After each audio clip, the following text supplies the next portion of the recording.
This man is not simply a serene old man. He is, above all, a yogi, a very great yogi, Lopon Sonam Zangpo. There are only 3 young people who, having successfully passed all the severe tests imposed on them, have been chosen to become disciples and allowed to receive their initiation from him. Initiation, in other words, the beginning, admission to the path.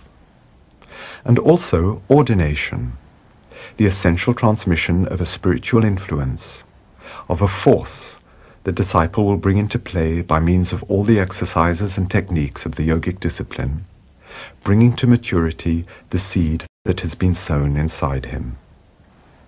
It is certain that the Guru, the Master, is the one who guides, encourages, and teaches. But he is, above all, the one who gives birth to a new life, who brings into the world a world that is not of this world. It is out of time, blessed, limitless, made of stillness that is more active than any movement, made of silence that is more vibrant than any words. At the other end of the Himalayas, Abo Rinpoche is at present the most revered of all the Tibetan yogis who have succeeded in escaping their country to take refuge in India. He has forgotten his age, which is guessed to be about 90, and has arrived at the highest summit to which yoga can lead. He also is a truly qualified master who can lead a disciple all the way to the end of his journey, to the other bank of the ocean of sorrow. But he too, as all other true yogis, restricts his teachings to the initiated only. Tibetan yoga has taken on a form that is quite different from Hindu yoga, whose postures and elementary breathing exercises are popularized today in bookshop window displays everywhere. However, amateurs must be warned that the Tibetan's yoga is far from being put up for sale on the worldwide market of Orientalist fashion and spiritual gimmicks. You may only see certain exercises that are amongst the most simple and the first to be taught. And yet, only a few years ago, in Tibet itself, nobody, not even a monk who is not a yogi, would have been allowed to have a glimpse of these movements and postures that were kept in absolute secrecy, and anyone trying to watch them in secret would have been severely punished. All physical yoga is based on a paradox: to transcend the mortal body, to go beyond the limitations of that body, by devoting to that very same body one's attention and efforts. For yoga is one aspect of Tantrism, and according to Tantrism, nothing, absolutely nothing, must be refused, denied, or repressed.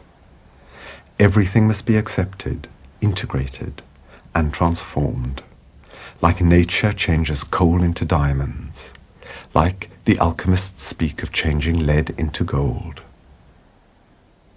As secret as the science of yoga is kept, however heroic the yogi's asceticism, as extraordinary and even miraculous as the results may be, these yogis are sages who stay in perfect harmony with what ordinary everyday life entails for every man. These 2 yogis, one from Ladakh and one from Bhutan, whose vision is beyond the veil of appearances, know above all things that they are one. They are playing their part perfectly, spontaneously, freely. They are completely aware of the present moment and are overflowing with serenity, joy, kindness, and compassion. For they are free from any trace of the past, whether conscious or subconscious, and they are also free from the slightest preoccupation with the future. This magnificent dorje that is carefully protected in an antique silk drape has been held in Milarepa's own hands, the founder of the order of yogis. This is why it is handled with such respect and brought up to the forehead as a sign of veneration. This dorje is the emblem of supreme power, power which, for Tibetan sages, is always related to compassion. Not love that is founded on emotional impulse, capable of becoming its opposite and giving birth to selfishness, jealousy, hatred and despair. No, love that takes root in the realization of the unity of all beings. Having died completely the death of his own egoism, and of the belief in his individuality separate from others, the yogi can say, "Because I no longer am, I am everybody, I am everything." And the ascetic rises to the plane of meditation without form, to the perception of emptiness, or shunyata, which is the key to Tibetan Buddhism.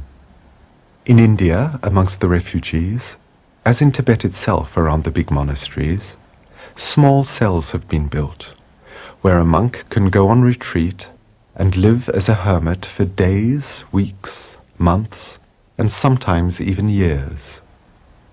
During this time, he sees no one and receives his food through a hatch. The monks meditate in these tiny cabins. Today, they have allowed us a glimpse of their world, a world of peace and inner vision. Some are still beginners, while others are advanced initiates.